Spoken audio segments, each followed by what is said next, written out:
Example 7.2 பாருங்க. A fair coin is tossed 6 times. A fair coin is tossed 6 times. அப்போ n equal to 6 எழுதிக்கணும். Find the probability that exactly 2 heads occurs. Exactly 2 heads occurs. இதுக்கு solution எப்படி போகிறதுன்னு பாருங்க. 6 டைம்ஸா find the அப்போ n equal to 6 find the probability that exactly 2 ஹெட்ஸா exactly 2 head கிடைக்கிறதுக்கு கேட்டிருக்காங்களா. அப்போது ஃபஸ்ட்டு கிவன்னு போட்டு நீ இந்த ஆர்டரை ஃபாலோ பண்ணிக்கங்க. n equal to எவ்வளவு 6. p of getting a head ஒரு ஹெட் கிடைக்கிறதுக்கான ப்ராபபிலிட்டி எவ்வளவு. டோட்டலாக 2 சான்ஸில் ஒரு சான்ஸ். ஒரு காயின் டாஸ் பண்ணும்போது ஒரு ஹெட் கிடைக்கிறதுக்கான சான்ஸ் 1/2 1/2 ஓகேவா. ரெண்டில் ஒரு சான்ஸ். அப்போ p ஈக்குவல் டு இது இங்கே எழுதும்போது ப்ராபபிலிட்டி ஆஃப் எழுதும்போது கேபிட்டல் P போட்டிருக்கோம். அப்போ p equal to 1/2. p equal to 1/2னா q ஈக்குவல் டு என்ன formula 1 minus p 1 minus 1/2 equal to அதுவும் 1/2 தான். அப்போ n value 6, p value 1/2, q value 1/2. In binomial டிஸ்ட்ரிபியூஷனுக்கான ஃபார்முலா பாருங்கள். p of capital X equal to small x is equal to ncx. இந்த ncxை இந்த மாதிரி எழுதிக்கலாம், இல்லை n xன்னு போட்டு இந்த மாதிரி ப்ராக்கெட் இப்படியும் போடலாம். ரெண்டும் சேம் தான், ncx தான். ncx p power x q power n minus x. x ஓட வேல்யூ 0 1 2 எக்ஸெட்ரா n வரைக்குமா. இதில் n p qக்குள்ள வேல்யூ போட்டுறேன். n-க்கு 6 cx, p ஓட value 1/2 whole power x 1/2 whole power 6 minus x. x ஓட வேல்யூ 0 to n. ஓகே, இதில் x ஓட exactly 2 head தானே கேட்டிருக்காங்க. Exactly 2 head. Let x be the number of heads. Let x be the number of heads நீங்கள் எழுதிக்கலாம். let x be the number of heads. அப்போது p of x is equal to 2 let x be the number of hits. அது நம்ம இங்கே இடையில எழுத தேவையில்லை. கேட்டால் x equal to 2 எக்ஸாக்ட்லி 2 ஹெட்ஸ்னு வேணால் இங்கே ஹெட்டிங் மாதிரி கொடுத்துக்கிட்டு எக்ஸாக்ட்லி 2 ஹெட்ஸ்னு ஹெட்டிங் கொடுத்துக்கிட்டு p of x equal to 2னா இந்த ஸ்மால் x பிள்ளை 6c2 1/2 power 2 1/2 power 6 minus 2 நாலு 4 அப்போ இங்கே எக்ஸுக்கு வேல்யூ போட்டாலும் இங்கே எழுத தேவையில்லை.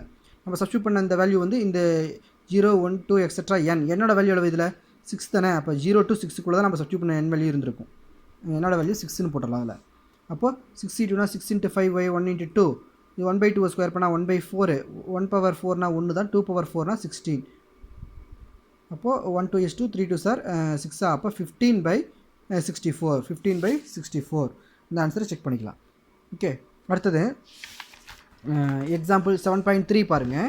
7.3 என்ன கொடுத்துருக்கு. வெரிஃபை த ஃபாலோயிங் ஸ்டேட்மெண்ட்டை வெரிஃபை பண்ண சொல்கிறாங்க. என்னது. The mean of a binomial distribution is 12 and it's standard deviation is 4. Okay, அப்போ இதை வெரிஃபை பண்ண சொல்கிறாங்களா. இது கரெக்டாக தானே. இந்த ஸ்டேட்மெண்ட் வந்து வெரிஃபை பண்ண சொல்கிறாங்க. மீன்னா என்னது. என்பி தானே. என்பி எவ்வளவு 12. ஸ்டாண்டர்ட் டிவியேஷன் ஈக்குவல் என்னது. Root of N P Q equal to எவ்வளவு 4 ரூட் ஆஃப் என்பிக்யூ வந்து ஸ்கொயர் பண்ணிக்கோ ரெண்டு சைடும். அப்போ N P Q is equal to 16 N P Q is equal to 16. இந்த ரெண்டையும் டிவைட் பண்ணு. N P divided by N P Q is equal to 12/16.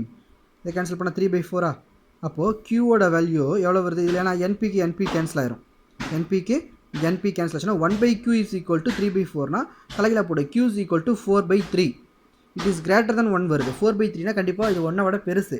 அப்படின்னால எப்பவுமே since p plus q cannot be greater than யூனிட்டியா the statement is wrong. ஏன்னா இது qவை கிரேட்டர் than 1 வந்துருச்சு. p plus q ரெண்டையும் add பண்ணால் தான் 1 வரணும். அதுவே 1 விட அதிகமாக வரக்கூடாது. cannot be greater than p plus q cannot be greater than unity. greater than unity வந்துருச்சு இல்லையா. அதனால் the given statement is wrong அப்படி கொடுத்துடலாம். அடுத்தது 7.4 பாருங்கள். Example the probability that a student get the degree is 0.4. Student வந்து டிகிரியை வாங்குறதுக்கான probability 0.4. Determine the probability that out of 5 students. இப்போ n equal to 5 1 will be graduate at least 1 will be கிராஜுவேட்டா.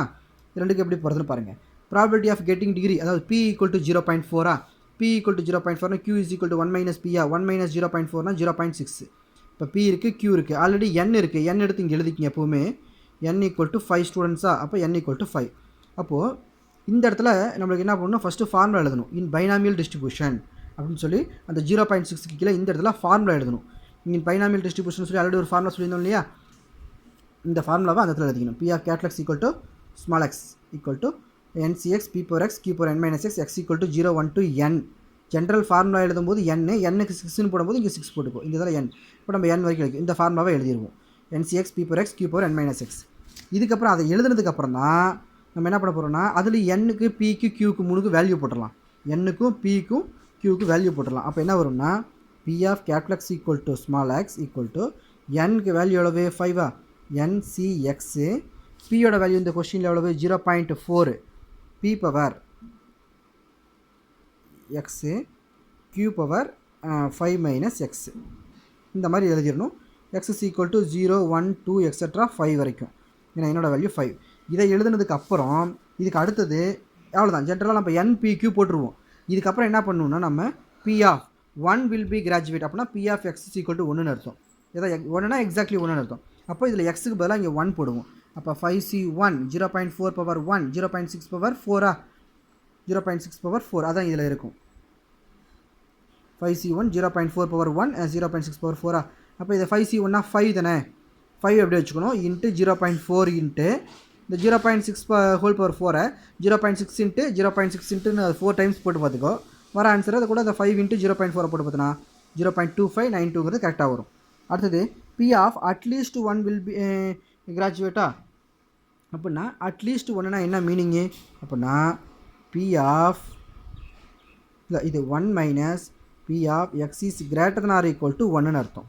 greater than or equal to 1 இது நீ எழுத தேவையில்லை. greater than or equal to 1 அப்போது is equal to 1 minus அட்லீஸ்ட்னா greater than or equal to 1னா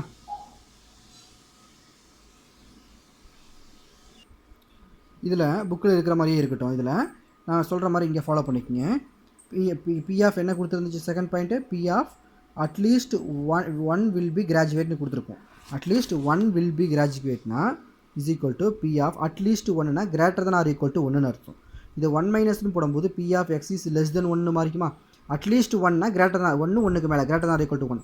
இது 1 மைனஸ்னு போடும்போது எக்ஸ் இஸ் லெஸ் தென் 1 1 விட சின்னதுனா இது P of x equal to 0 மட்டும் தானே. இப்போ 1 மைனஸ்னு போட்டு இந்த steps P of x equal to 0னா இது 5C0 P power 0 Q power 5 minus 0 5C0 Pயோட வேல்யூ 0.4 பவர் 0 0.6 பவர் 5 அந்த Pக்கு Qக்கு ஆல்ரெடி நீ வேல்யூ போடுனா டேரெக்டாக இந்த ஸ்டெப் எழுதலாம். அப்போது இதோட வேல்யூஸ் இதுவும் 1 N0 இதுவும் 1 அப்போ 0.6 மட்டும் 5 டைம்ஸ் இன்ட்டு படிக்கும் 0.6 இந்த வேல்யூ கிடைக்கும். 1லேருந்து அதை மைனஸ் பண்ணால் 0.9222. அப்போது இதில் வந்து 1 மைனஸ்னு போட்டு P of none will be கிராஜுவேட்னு கொடுத்துருப்பாங்க. அதை நீ ஃபாலோ பண்ணாலும் ஓகே. அட்லீஸ்ட் ஒன்றுங்கும்போது நம்ம இதை ஃபாலோ பண்ணுறது நம்ம பழைய 11th போர்ஷனில் இந்த மாடலை ஃபாலோ பண்ணியிருப்போம். அட்லீஸ்ட் 1னா greater than or equal to 1 அப்போ அது 1 மைனஸ்னு போடும்போது லெஸ் தென் 1 1 விட சின்னதான இது 0 மட்டும்தான். அதுக்கு அடுத்த ஸ்டெப்பு புக்கில் இருக்கிறத ஃபாலோ பண்ணிக்கோங்க.